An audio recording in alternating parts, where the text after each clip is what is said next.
那讲是住伫咧北极圈的蜊，即马是敢若剩全世界200只尔尔，因的体型嘛比一般蜊搁较细只。有研究团队就伫咧其中的12只顶头挂摄影机，来透过蜊的角度了解因是安怎生活。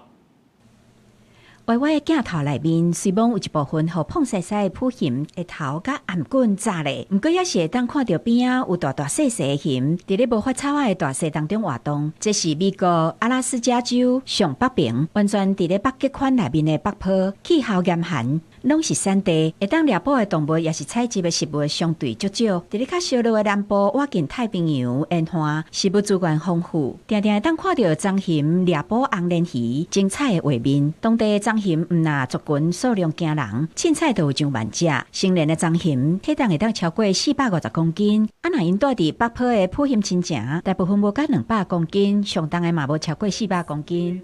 It's really limited in energy. These bears can hibernate for up to 8 months of the year, so they really have a really short window to obtain enough food resources to pack on enough fat to survive that period. 较早的野生动物产业观察，拢是由猎猫小组想办法接近目标，用大型的猎猫机翕这的飞禽走兽，也是鱼类。不过，来自华盛顿州立大学的研究团队，用类似暗款的装置，把猎猫机安伫个蚌蜊的颔仔棍也是头部，伫个莫干扰蚌蜊的状况下，我近来翕第一手的画面，了解蚌蜊伫个北坡这种严寒的环境下安怎生存。They were captured 3 times throughout the year, so in May, August, and September. And we did this so we could look at these key windows, so like the spring to summer and then fall, or summer to fall.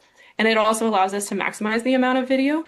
研究团队指出，这项计划预计要进行2档，安装随身摄影机的蚌蜊嘛必须增加，对目前的12只扩大到36只，来取得更较侪研究的建本，除了深入了解蚌蜊的生态，因的猎捕行为对北坡地区做因食物的顺路数量有甚物影响，嘛是研究的题材。公视新闻7家人编译。